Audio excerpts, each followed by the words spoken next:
Hello সবাইকে, আসসালামু আলাইকুম। আমার ভয়েস আবার ভেঙে গেছে যেহেতু উইন্টার আর একটু ঝামেলার মধ্যে ছিলাম, তাই অনেক ধরনের ঝামেলার মধ্যে এই ভয়েসের অবস্থা খুবই খারাপ। কিন্তু তারপরও আমার ভ্লগটা দিতে লেট হয়ে যাবে, কারণ আমি উইন্টারেই পতেঙ্গায় গিয়েছিলাম একদম আর্লি মর্নিং, মেবি সকাল 6টা বা 7টার দিকে হবে। তো ভাবলাম এই উইন্টার থাকতে থাকতেই আমাকে ব্লগটা আপলোড দিতে হবে, তাই চলে আসলাম আপনাদের সাথে আমার ব্লগটা শেয়ার করতে। তো ঢাকা থেকে আমার আপুরা এসেছিল, সবাইকে নিয়ে আমরা একদম মর্নিং 6 AM তখন আমরা চলে গেলাম পতেঙ্গাতে। সবাই দেখেন মানে এত ঠান্ডা, কিন্তু তারপরও ছবি তোলার জন্য হলেও জ্যাকেট ট্যাকেট খুলে পিকচার তুলছে। আর সকালবেলা যেহেতু মানুষ কম থাকে তাই অনেক সুন্দর লাগছিল এনভায়রনমেন্টটা। ইউজুয়ালি অন্য সময় থাকলে সামার থাকলে এই সময় কিন্তু রোদ উঠে যেত, বাট উইন্টার তারপর খুবই শৈত্যপ্রবাহ ছিল, একদমই রোদ ছিল না, প্রচুর ঠান্ডা ছিল। তার মধ্যেও আমরা চলে গেলাম কারণ আপুরা আজকে ঢাকায় চলে যাবে। ওরা ঢাকায় যাওয়ার আগে আসলে পতেঙ্গার সকালের যে এনভায়রনমেন্টটা, যে ভিউটা সেটা দেখতে চেয়েছিল, তাই সবগুলোকে নিয়ে আসলাম। ঠান্ডায় দেখেন সবার কি অবস্থা, একদম নাড়াচাড়াই করতে যাচ্ছে না, মানে একটা জায়গায় সবাই জমে থাকতে যাচ্ছে। কিন্তু তারপরেও তারা এত সকালে ঠান্ডার মধ্যে পতেঙ্গায় আসবে। আসেন নাই কেন?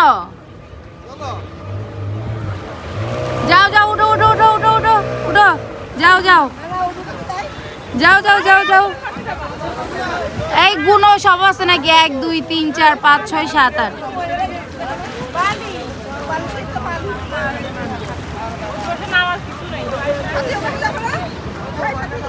আমরা পতেঙ্গায় কিছুক্ষণ ঘোরাঘুরি করার পর তারপর হোটেল সেন্ট মার্টিনে ব্যাক করব।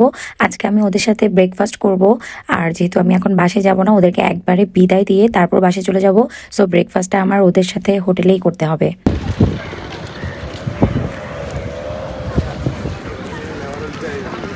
আমি মাঝখানে আছি নাকি? দেখো দেখা যাচ্ছে পুরা। এবার ঠিক আছে, এবার মাঝখানে আছি।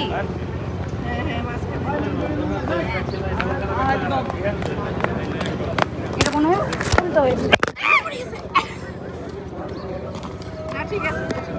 নিয়ে হাত কি ঠান্ডা, মানে থাকে না যে মানুষ একটু টাইম চিন্তা করে নিয়ে বসে বসে আমার মেয়ে দেখতেছে লাভলি একটু হবে।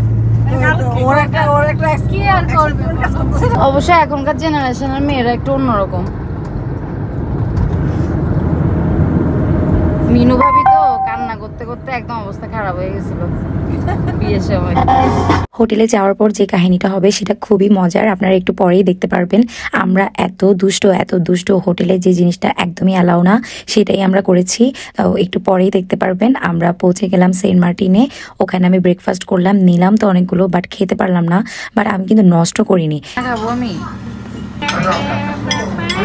বিয়া বাড়িতে যে হয় 2 প্লেট খেয়ে যে 3 নাম্বার এটা আমার না, এটা সারানের না, এটা তোমার আব্বু দিছে তোমাকে। খাও খাও। যে আমি জাস্ট একটা কফি আর অন্য কিছুই খাই নাই। আর আমি মনে করছি খাবো, কিন্তু খাইতে পারি নাই। এই যে আমাদের সামনে কত ফিরনি পড়ে আছে, কিন্তু আমরা খাচ্ছি। খানা শেষ হয়ে গেছে সবগুলো। আসুন না, বড় আছে সবাই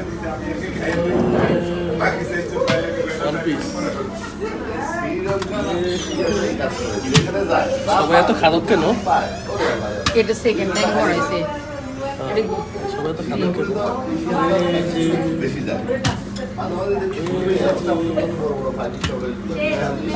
চলেন দেখি হোটেলে কি কাণ্ডটা আমরা ঘটালাম। নর্মালি কোনো হোটেলে কিন্তু পেট অ্যালাউ না, বাট আমরা বাসা থেকে আমাদের 3টা পেট নিয়ে এসেছি, কারণ মোমো ওদেরকে দেখতে যাচ্ছে। সবাই মিলে ওদেরকে দেখতে যাওয়া পসিবল না, এতগুলা মানুষ যেতে হবে, তাই আমরা ওদের 3জনকে হোটেলে নিয়ে আসলাম। ও খুব চেতে আছে, সেজন্য ওইখানে বসে রাখছি ওকে। ওর মেজাজ খুব কিটকিটে।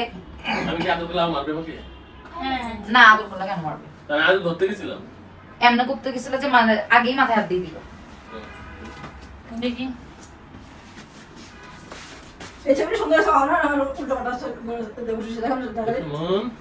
মানে ও যে এখানকার বস বুঝাই দিচ্ছে, বুঝছো? যাই হোক টাকা দাও। কি রে, ওর এখানে কিট হইছে নিসা? যেহেতু মোমোরা চলে যাবে, তাই নিসা, তিমু আর আমাদের রিও, টুইঙ্কেল, টম সবাইকে নিয়ে আসলো মোমোদের সাথে দেখা করানোর জন্য, ওদেরকে সি অফ করার জন্য। আমরা এখন 5 স্টার শাওয়ার দিব, হট শাওয়ার। ওদেরকে এখানে রেখে দাও।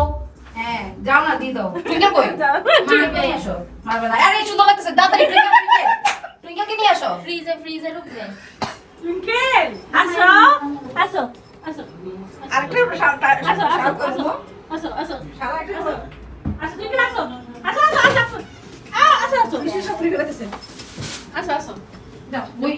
পিছনে দাও, সামনে না, পিছনে দাও।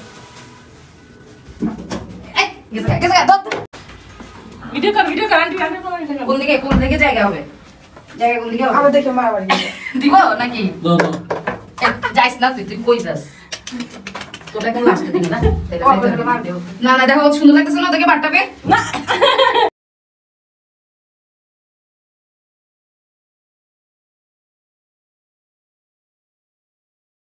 ওদেরকে নিয়ে এইসব বাদরামি করার পর আমরা প্যাক করে নিলাম, কারণ আপুরা এখন শুধুমাত্র একটা রুম রাখবে, বাকিগুলো ক্লোজ করে দিতে হবে। আমরা সব রুম টুম সব থেকে সবকিছু গুছিয়ে আমরা এখন বের হব লাঞ্চ করতে। আমরা সবাই মিলে লাঞ্চ করব আগ্রাবাদের আল্লাহর দান একটা রেস্টুরেন্টে। যদিও বা এটা একটা ভাতের হোটেল, আমার কাছে এই ধরনের হোটেলে খেতে এতটা কমফোর্ট ফিল করি না, বাট এখানকার তরকারিগুলো আর ভর্তাগুলো এত মজা ছিল বলার বাইরে। আমি তো অনেকগুলো খেলাম, খেয়ে আমার পেট ভরে একটা অবস্থা।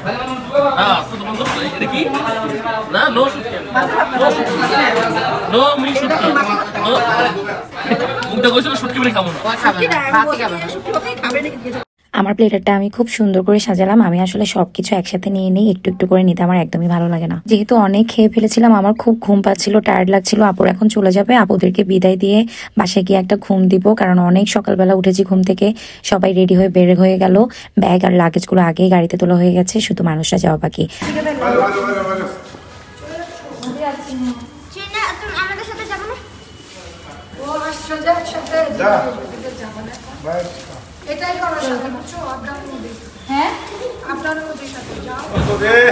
সবার কাছ থেকে আমরা বিদায় নিয়ে নিলাম আর বাসায় রওনা দিলাম। এই ছিল আমার আজকের ব্লগ। সবাই ভালো থাকবেন। আসসালামু আলাইকুম।